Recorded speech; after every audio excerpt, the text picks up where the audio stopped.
So I thought we'd just start with a short, about 3-minute video that says a few things with some cool videography or still shots of various European Gothic cathedrals. This is like from a Viking cruise lines video that I found on YouTube, so it's very enthusiastic. So go ahead and play that video there if you would.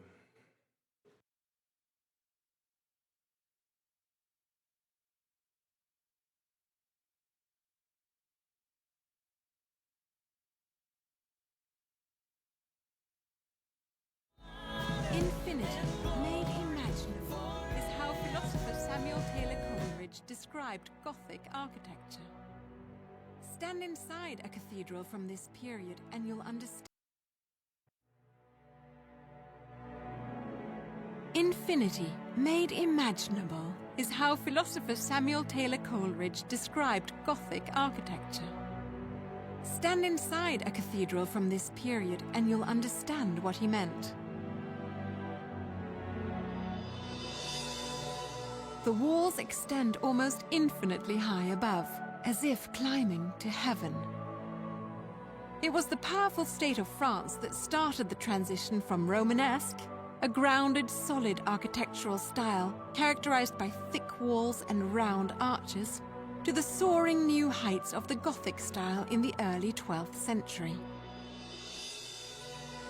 Innovations such as the ribbed vault and flying buttress created a lacy, almost ethereal quality to the new cathedrals, which boasted high walls, pointed arches reaching to the sky, and windows bathing interiors with heavenly colored light.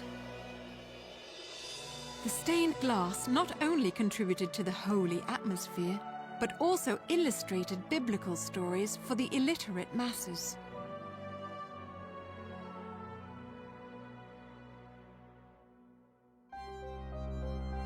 The Gothic style evolved over the next 400 years, but one of its drawbacks was the immense cost.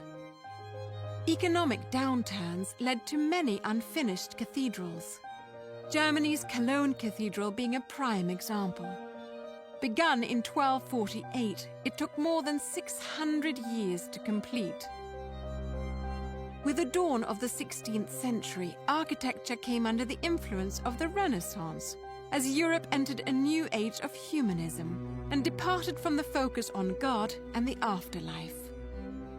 So it was that along with a change in emphasis from the heavenly to the temporal, architecture too changed forever. The Gothic cathedrals of Europe endure as monuments of ingenuity and faith. These testimonials to a bygone era where religion was the center of life never failed to inspire awe. When you visit Europe, be sure to spend some time in a few of its grand cathedrals. Explore Cologne Cathedral, or perhaps view Monet's beloved Rouen Cathedral. Take a moment, pause in silence, and look up. You may even catch a glimpse of heaven.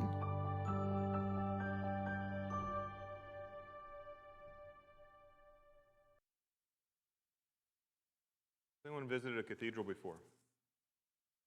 Where'd you go? Which one have you been at? Do you remember? Notre Dame in Paris. In Paris, the real one. What else? Same thing? Okay. There's a St. Patrick's Cathedral in New York City is actually larger than Washington National Cathedral. All right, so I'll be able to control my slides here. I'll say a few things about kind of just as way of introduction, and then we'll kind of get into some of the ways that the architecture works and some of the distinctives. First of all, Gothic. Why do they call it Gothic? Gothic was like a derogatory term applied after the fact. So the Goths were a barbaric people. The Goths were not the ones building the Gothic cathedrals or the Gothic style architecture. In the Renaissance later on, it became kind of a slur So the Goths, it's really a misnomer, but it kind of just stuck, so we refer to this style as the Gothic style.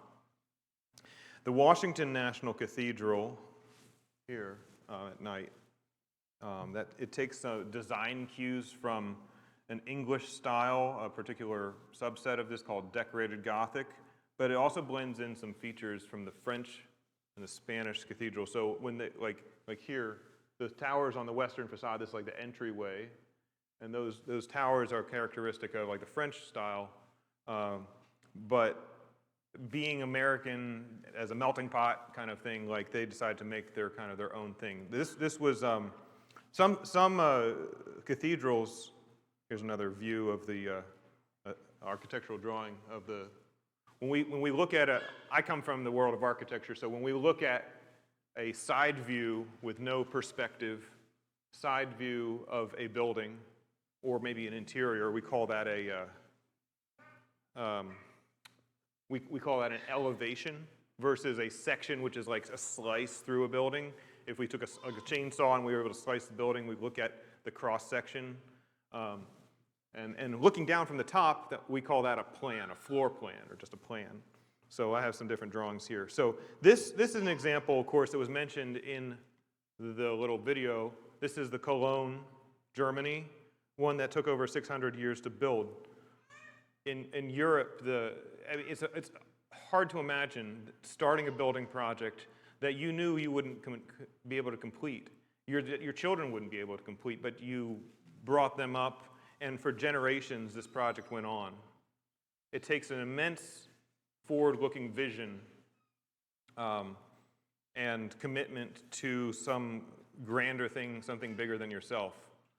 This is not architecture for the impatient. This is not architecture for the, have it fast, ready, and now, and pop it right up. And the Washington National Cathedral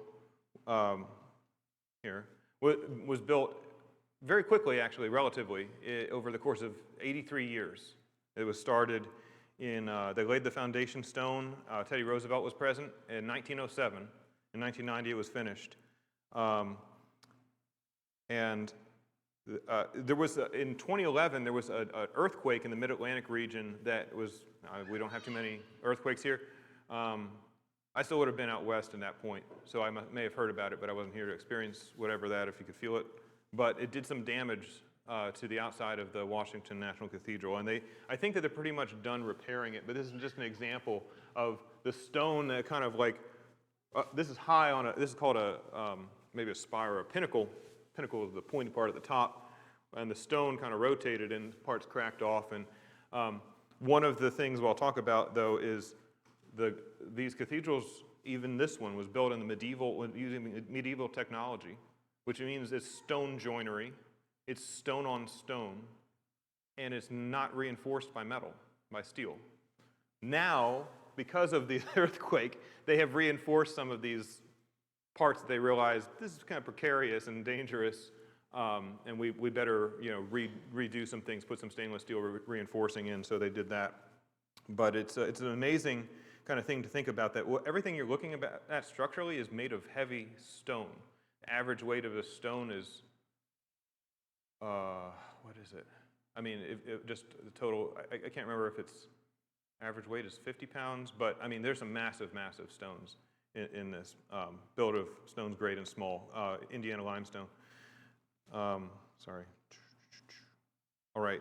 So the Washington National Cathedral, the minute you start to talk about what's a national church, oh, I thought we had a separation of church and state. Well, there was definitely concern in the day of the framers, the Constitution, stuff like that, for not establishing a religion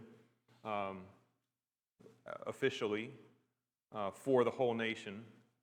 But they determined, actually, when L'Enfant, who was like the French city planner who laid out Washington, D.C., he said that he intended for a place for a church for national purposes. And so what they did was the Episcopal Church now runs this. It always has run this. They created a diocese. And the Episcopal Church, I think this is very intentional. So we can have the benefits of this high architecture, this high church, very formal, all the, sacramental and formalities and things like this, but you wouldn't have the ties to the Romans, to the Pope, because America was very much Protestant in its origins. George Washington himself was an Anglican. The Church of England, Anglican Church, became, branched out, and have an Episcopal Church as kind of a branch of that. And of course, if you know anything about the, I think that the Church of England is about as close as you get to popery, to the Rome, to the Roman Catholic Church as you can, and still be considered Protestant. There are things that if you visit, you're going to have to overlook if you come because of the Episcopal Church, because the Episcopal Church, as you know, is very liberal. There's woke stuff, in their, what they preach. They run this. This is not supported by tax money. It's supported by donations and by fees that they charge to visitors and things like this. But and one of the examples of the things that is disappointing is that on their website they have lots of highlights of they have all these sculptures of civil rights leaders, and there were windows that had Stonewall Jackson and Robert E. Lee, and a couple years ago they took those out and replaced them with civil rights windows. So I hope that you don't see a whole lot of encroachment. The thing is that this whole thing is encrusted top to bottom. It was designed this way, and it's like 300 feet high. I can't remember how high it is. I think it's 300 feet high, the tower. And it's covered with Christian, like legitimate Christian iconography. So we're not going there when we visit. We're not going there to worship. We're not there to listen to their sermons or sit under their lady pastors or whatever they may have. We're not there to participate in some kind of gay wedding or whatever that they may blaspheme the place with. I think that the place is still worth seeing because you can change out a window or two here, but you can't erase the whole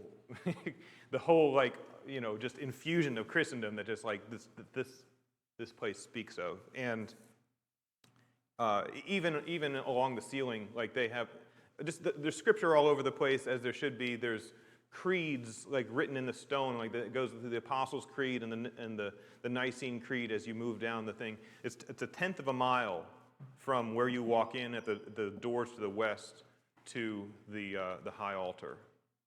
Tenth of the mile long. So it's very significant in size. It's the sixth largest by different metrics in the world. So this is a floor plan. Oh, I want my little laser. This is a floor plan looking down from the top of the cathedral. So where you see the dark kind of solid blocks there, those are the,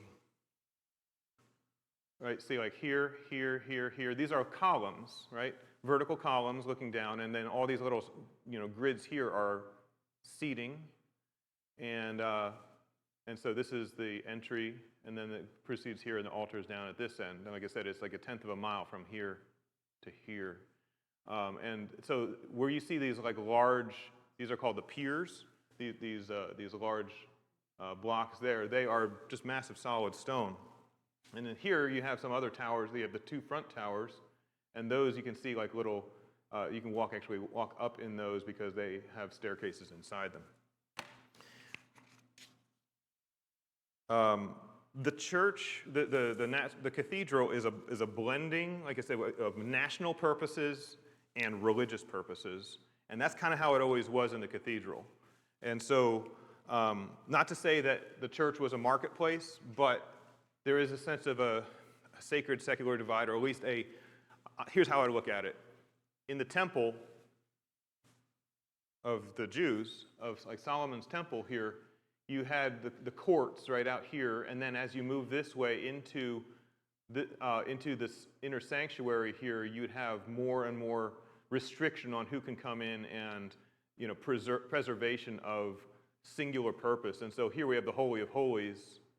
Out here behind this is like a cube, and behind, but before that there's the holy place, and out here we have the altar for sacrifice, and we have the laver and things like this. This was actually the building itself. These are the outdoor courts and then surrounding buildings and things like this.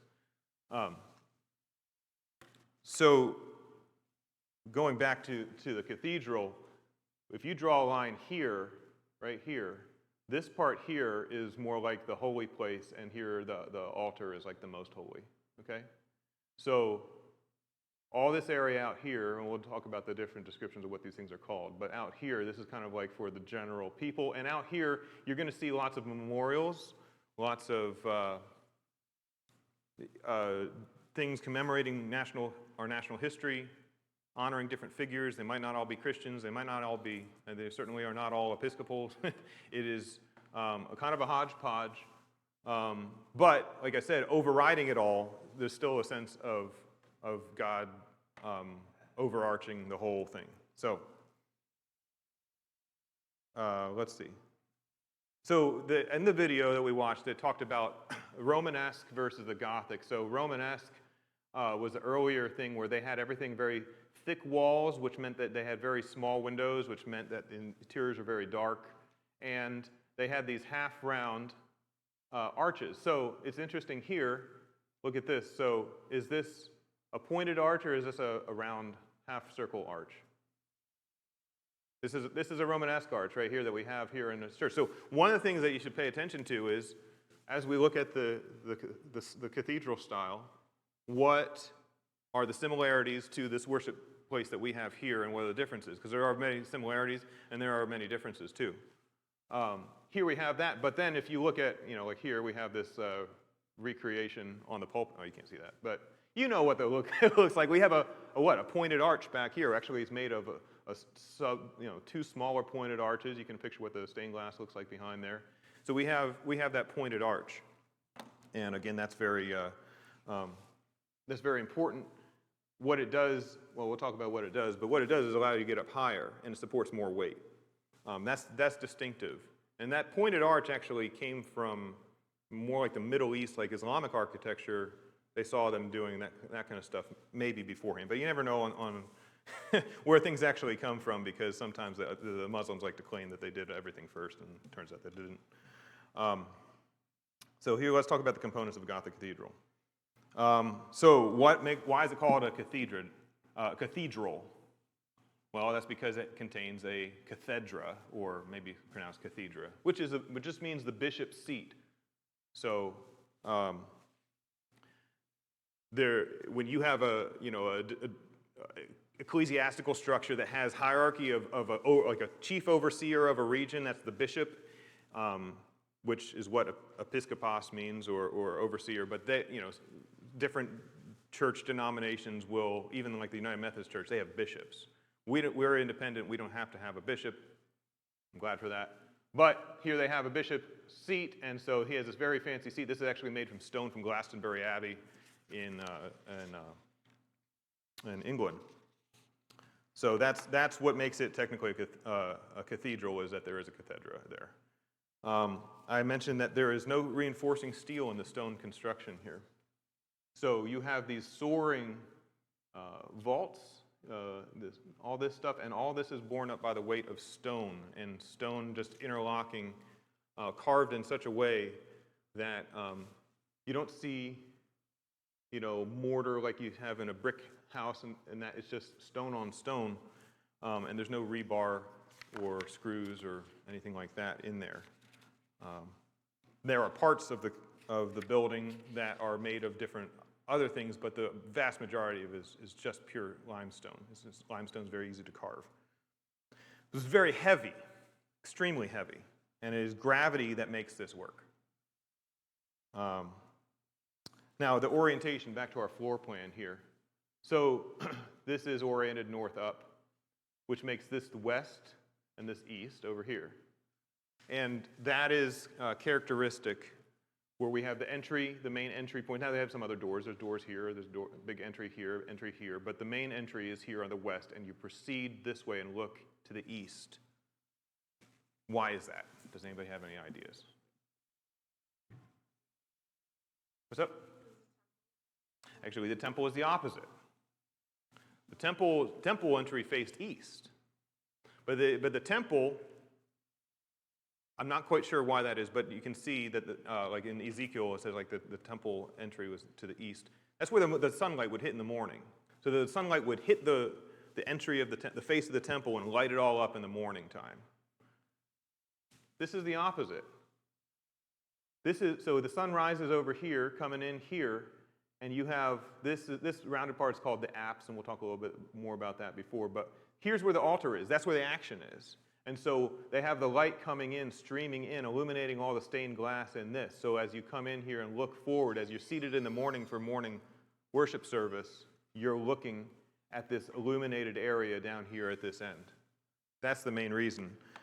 It's also, do you ever notice that like headstones typically face east?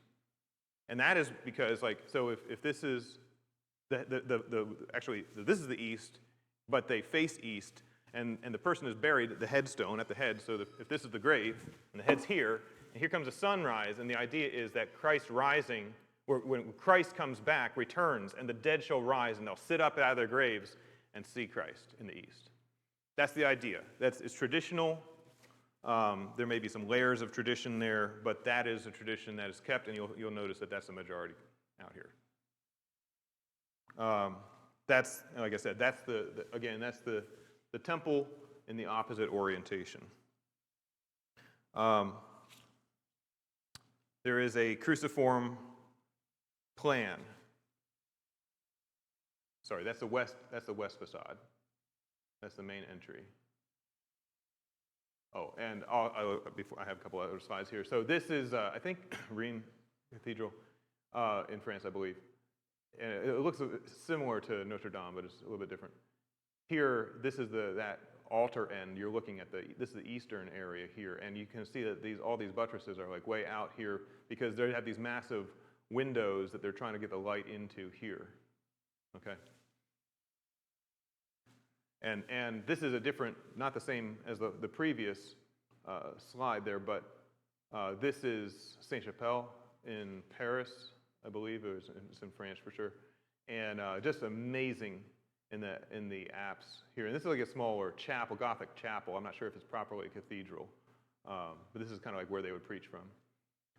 But yeah, just this really tall. Did you ever see that when you went to France? I had not. I have only been there once. Okay, the cruciform plan. Cruciform meaning cross-shaped. Okay, so you can kind of see that here, and here. So there's our cross. All right, and that's very obvious. This is like it's a screenshot from that video that we watched. Very obvious cross shape from the air, looking down from a drone. And there's another one that I had shown. That one is Charge. Big green copper roof really stands out. Of course, at the time, nobody had any planes, nobody had any drones. The only way you're going to see that is from a mountain, or God will see it.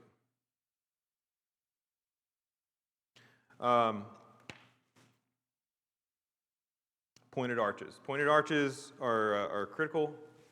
Now the other kids ran away, so I'm not sure we can do the demonstration. I was going to try to do a demonstration, but I needed about 5 kids to make it happen. But here we have all those pointed arches. The way that they,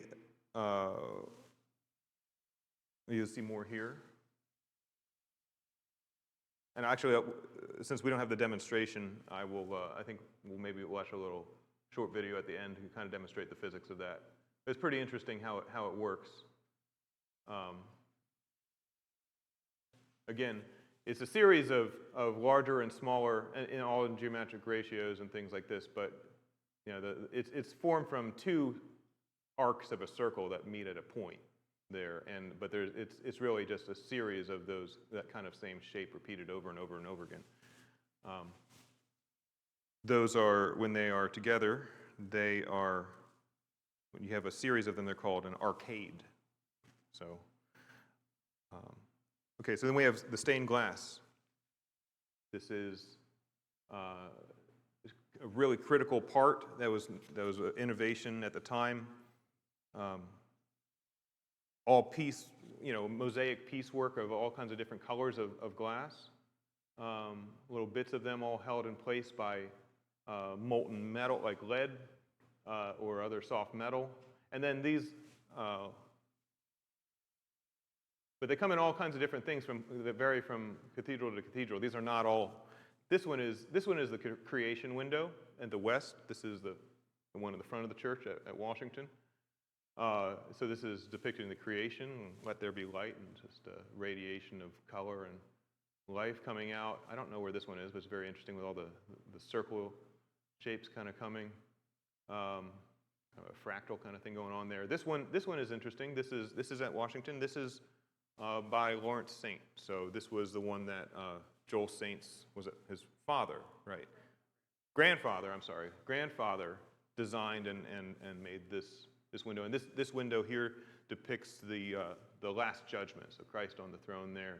We have the gates of heaven here. We have flames of hell down here. And these 24 petals out here, these little lancet type things, these all depict different parables of Christ, or figures from the parables of Christ. But they're very high up, so it's kind of hard to see. Sometimes like getting a photograph is the better way to actually see that. You have to like kind of strain.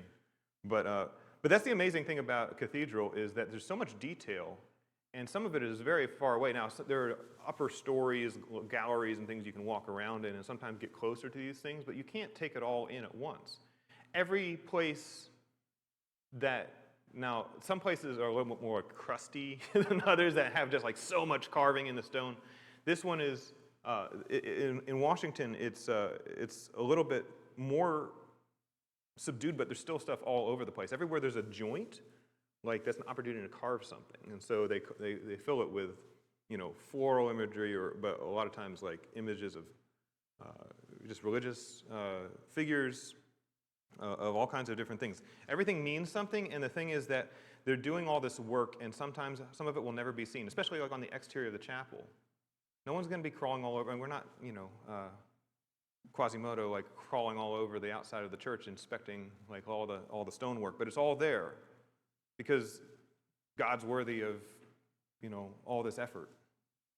This is a rose window from the outside. You can kind of see more of the structure and all this. This real fine. This is all stone. These large, this is the limestone here too. I believe this is Notre Dame, and this is called tracery. All those larger parts, but then they all support all these like interior panels that are subdivided too. These shaped windows here are called lancets, which is like a stabbing kind of device. It has a little pointy thing, but these are the lancet type windows. This window here is actually at Washington, I believe. It's like the labor window. These windows have themes, and so here we have Christ the carpenter with his saw, and then we have depictions of other ancient and modern laborers. And then this is a very famous one, the space window. Everybody wants to see this, and it is cool. Very deep blue, and it depicts like kind of like the relationship of heavenly bodies and the orbs and spacecraft and stuff like that. And that little dot at the center there looks like an eye. That's actually a rock from the moon that was brought back by Apollo 11. And they embedded it into the center of the stained glass there. So when you go, look for the space window. It's about halfway down and to the right of the nave. Okay, and then the buttresses. So buttresses are anything that are kind of on the outside, kind of supporting a thinner wall, like places where it's thickened up like a column attached. But one of the innovations is what you may have heard of the flying buttresses. Okay, so these arc-type shapes, and they're. If I could describe, like if I took, let me see, I have like a bunch of hymnals or something here. So if I was going to build, maybe this will work.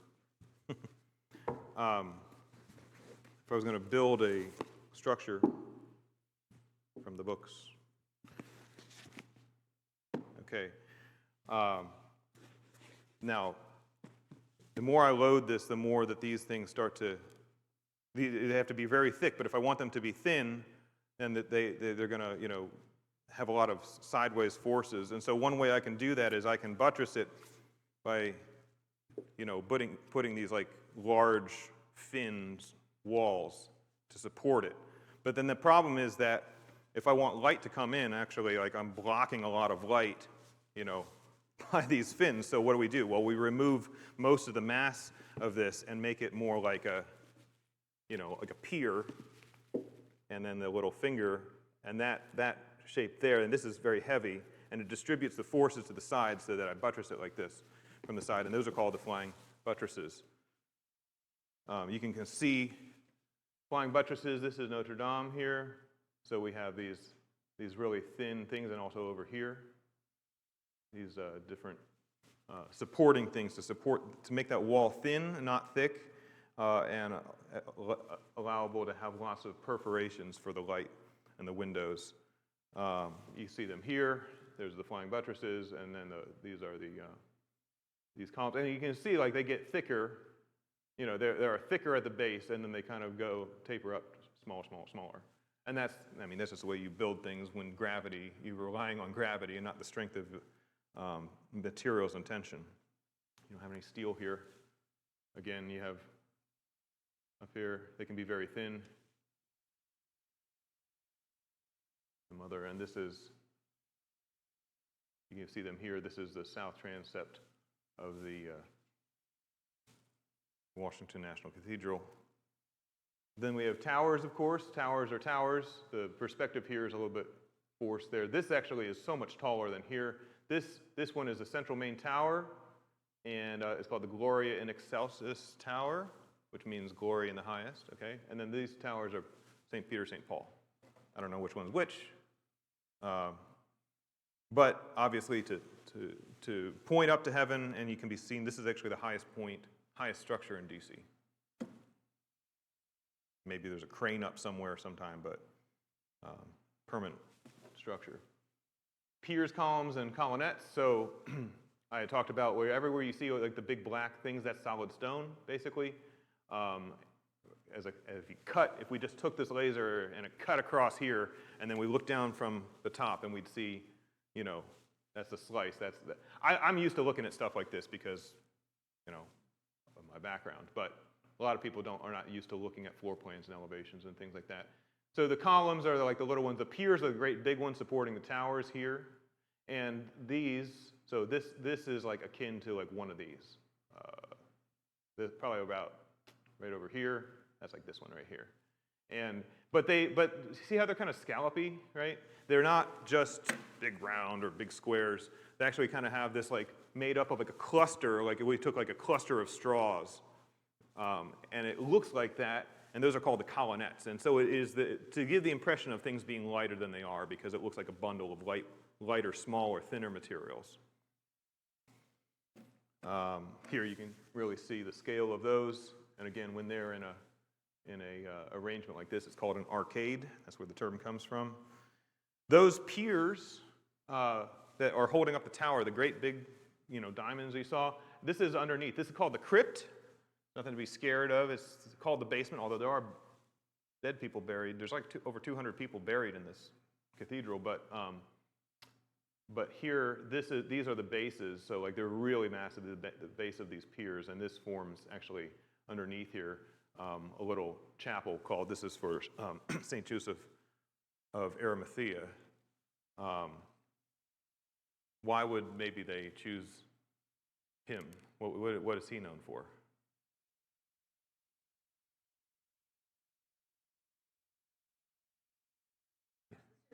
Yes. Joseph of Arimathea provided his tomb, and so his chapel, the one in his namesake, is right below the center of the cathedral in the basement, in the crypt. Vaults and ribs, we've seen these in other pictures, but like we have these ribs kind of thing. Now, do we have any ribs in here? This one kind of is a supporting beam, right? But these are all made of stone, of course, again. And this is not Washington. This one is, but here, I mean, you can look up and you really see this amazing, geometrical shapes, that all these intersecting places, all the things that are taking the force of the ceiling, made of stone. And again, that's another. So when you go into a place, look up. Here, we don't have much to look at. But, yeah, the ceilings are amazing, so it's okay to look. It's more dangerous like when you're like in a big city and you don't know if someone's going to mug you or hit you with a taxi or something like that. But inside the cathedral, there's no taxis, so it's safe to look up. And then all those like little intersecting points, like these little dots, those are all called bosses. So they are all opportunities for carving. But again, they're like 100 feet up, you know. So you can't see them super well, but the detail there, I mean, it's just the stone workers, you know, employing their craft to the glory of God and having a lot of fun a lot of times. Sometimes they're silly, sometimes they're very serious, but either way. The door, the gateway, entries, we don't call them doors, and there are doors, but really the entryways into the cathedral are called portals. And this is a portal with that multiple Gothic pointed arch there. And then this area here above, that's called a tympanum. And the tympanum here, this one is at the main one in the center at Washington. This is creation, again. Above you have the creation rose window, and then below you have this carving of the creation rendered in stone. And, people take license and people take liberty, and there's not perfect theology in all the artwork here and there, but it's still a beautiful thing. The nave, well, you're sitting in it. The nave, most churches, I mean, all churches that are laid out kind of like this with like an axis, they have a nave. And the nave is this central, place here. And that's where the majority of the congregation is going to sit in the chairs. So this is the nave. Why is it called the nave? Well, one idea is because it looks like an upside-down interior of a boat. So we are the congregation journeying on our excursion with Christ, our captain, and we're in the boat. And so the navy, naval, that kind of terminology there. Where the congregation sits, and then the aisles and the bays, aisles are on the side, these smaller, shorter ceilinged areas here. Those are here, this is the aisle, and here's the aisle. In between these columns, and in between these columns we have aisles. And over here we have the bays, which are the very edge, where they're kind of much more quiet. And these things this is like a place where the other national functions of the building are kind of memorialized. They're memorialized for, they're named after their donors or what they're supposed to be honoring, and then the glass may represent still a lot of biblical themes there, but those are the bays on the side. You can see that. And excuse me. The transepts and the crossing. The transepts are the cross arms. So where we have the cross, we have the cruciform plan here and here. And so this is the nave. Here are the aisles, and here are the transepts. Here and here, the cross arms here, which kind of gives you a seating to a 90-degree looking in this way. The crossing is in the center part, the very central intersection right there. You're looking at it you're looking at it from here, looking this way in this picture. You're looking at it from here, looking this way. And here is the pulpit. They have a pulpit right here. That's located right there. The apse is the rounded or geometrically, figured end over here where the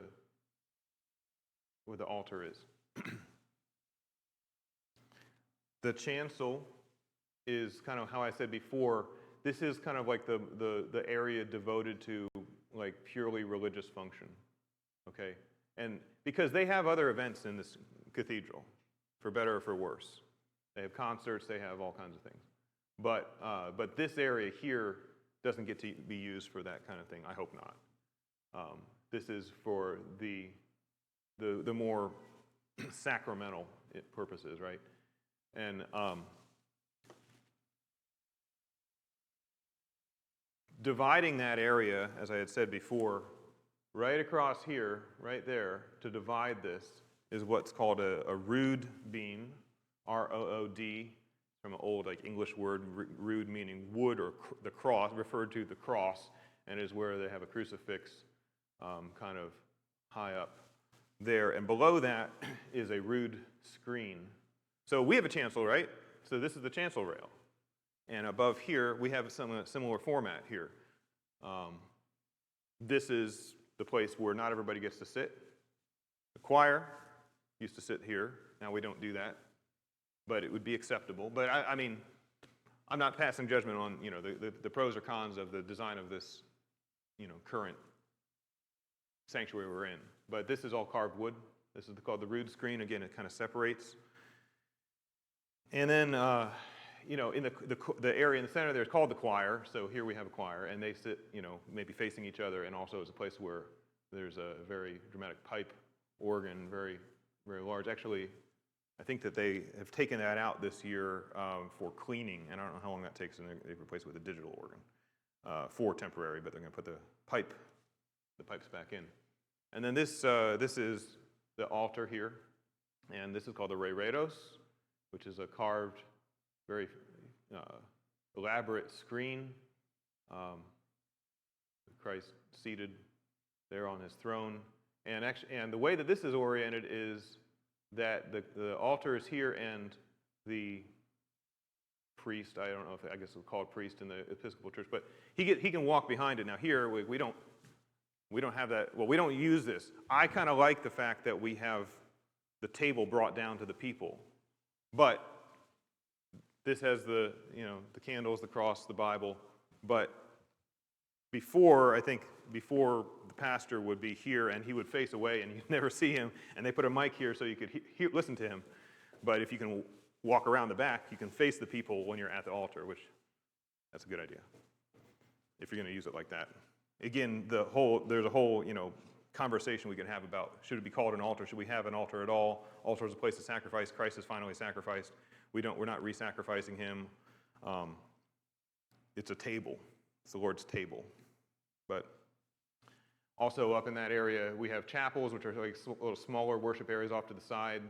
There's Lawrence Saint had more glass in there, but this one is a very fancy fan vaulting here. This is called the Children's Chapel, and actually has like little bitty tyke seats, kind of sized for like a 6-year-old, off to the side. And then another feature here is a carillon, which is up in that big bell tower, the Gloria in Excelsis Tower. These are stationary bells. The largest bell weighs 12 tons. So if the weight of all the stone of the tower itself, just the dead weight, static weight of that wasn't enough, then they put all these massive bells, bronze bells up there. And so these are fixed. They don't actually swing because they're played by this really kind of crazy piano keyboard contraption, but the guy kind of pounds it with his fists, but it's laid out like a piano keyboard, just with like, the white keys and the black keys, just like you'd think, and step pedals, just like an organ would have, and their carillonneur, or whatever his name, title is, can play this whole thing. And we have a pinnacle. This is the very top, cone, pointy part, and the finial is a really tippy part up there, and that is designed to look like a cross from whatever angle you look at it. Wherever you are, it's basically three-dimensional. It kind of has this cruciform topper. All that kind of crazy carved stone way up high where you'd have to get your telescope, your binoculars out to see it, but God sees it. And then of course they have gargoyles. That's part of the masonry work. So it's a gargoyle if it spits water. It's actually a water spout. Why are they ugly? Traditionally, to ward off evil spirits is the explanation. It's kind of just an opportunity for the Masons to do something fun or goofy. I don't know if I like it or not, but they are what they are. Gargoyles spit water. Grotesques don't, so you may have other things. And famously, in I think 1986, there was like a kids contest or something like that. Like, what should we make a grotesque? And of course, grotesques are, again, scary to ward off evil. What's something scary? Darth Vader. And so Darth Vader has a grotesque at the Washington National Cathedral. So that's the cathedral. And so, I don't know, any questions, any thoughts? Oh, you can. I'm not sure if I'm going to carry them, but yeah, you're welcome to. I think most of the time that I'm going to spend is going to be indoors, but it is fun to walk around the outside. We have about 2 hours there. Oh, Dennis, do you want to play that final video there?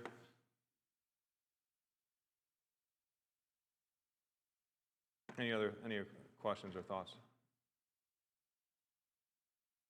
Yes. Not sure. I'm guessing multiple times a day, but I don't know. Yes. You answered something that I was supposed to about a long time. Over in Germany, they refer part of this Kirche shit, literally as church shit. Yes. I think that in Google Translate, two words placed together. Yeah. Mm-hmm. Okay, go ahead. Let's play that.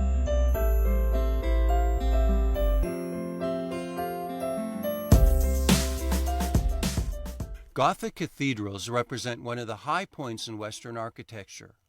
Their builders wanted to construct places of worship with upwards-looking spaces and light-filled interiors, features that spoke of the God they worshipped.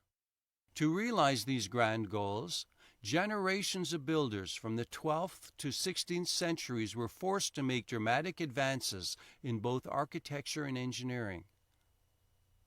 Their efforts gave rise to many innovations, including large buildings with complex vaulted ceilings, high stained glass windows, pointed arches that reduce lateral loading, and flying buttresses that can support tall, thin walls while letting the sun shine in. For thousands of years leading up to this time, most buildings were constructed using posts and beams. The vertical loads carried by the beams resulted in simple vertical loads in the posts or walls to which they were attached. Beams, however, could not stretch across the much wider spaces required for the new cathedrals. Arches, like this model, or this simplified model, could span these large distances. However, they generated large horizontal forces at their ends, and they could collapse if those forces were not adequately resisted. Short, thick walls might be able to resist these forces, but the cathedral designers wanted tall, thin ones. And they wanted to put large glass windows in those walls so the sun could illuminate the inside of their cathedrals. The horizontal loads generated by arch ceilings would have easily pushed over the kinds of walls they wanted to build. One possible solution to this problem was to pile stone on the outside of the building so as to support the wall. Over time, the engineers developed structures called buttresses, and these elegant structures could be found in many early Gothic cathedrals. Unfortunately, they tend to block the sunlight, as this model demonstrates. In time, designers figured out how to build thin lateral supports called flying buttresses. The earlier buttress designs were essentially broken into separate tall pieces and moved a short distance from the side of the building. The resulting tall sections were called piers, and they were connected to each other and to the side of the cathedral using sloped, arch-like members called flyers. As this model demonstrates, flying buttresses kept the tall, thin walls from collapsing, and they allowed the sun to shine in. This drawing shows how the forces from the vaulted ceilings were transferred to the flyers and then down through the piers to the ground. Spires and other heavy architectural features were sometimes placed on the tops of the piers so that the lateral components of the arch forces could be more efficiently transferred to the ground. By spires, we mean the high pointed tips of the piers. As you can see, the resulting buttress systems can be quite complicated. Since the designers did not have computers to help them, they relied on scale models, the much more sophisticated ones than ours. Those models helped them to fine-tune their designs, and they showed them the right order in which to build the various parts of the cathedral so that it would remain stable during construction. In what order should the components of this cathedral be built? Let's try building the shell of the building first. Oh, that turns out to be a poor choice. It's a good thing that this is just a model. Let's try again. This time, let's work towards the center and start with the most distant flyer. Then add the inner flyer, and finally add the arch. If we take our hands away, the cathedral model stands. The model has taught us that this is a much better construction plan. Once the stonework in a cathedral was finally completed, it was typically covered with a slate-shingled wooden roof to keep off the rain. We hope this video helps you to understand why Gothic cathedrals are such a triumph of architecture and engineering. Besides their beauty, many Gothic cathedrals have remained in service for more than 700 years, and they continue to inspire those who visit them. We hope you will consider watching some of our other engineering models videos. Yeah, it's just amazing to me how the medieval technology and just pure geometry, they weren't testing the compressive strength of their stone. They did it based on geometry. They didn't necessarily they didn't have a calculator. They didn't have a computer model to do this. So there's been a lot of knowledge that's been lost over the years. I don't know how to do this. Do you? There's a precious few people on Earth today who really who could supervise a building project like this, who have learned and really studied the ancient, or that's not that ancient, but it's these older building techniques, and then could actually direct craftsmen to do that. It's an amazing kind of thing, and it will be lost unless we keep up education on it. Amazing how they could do that without building code inspectors and regulators. Yeah. So, yeah, that's a good point. So anyway.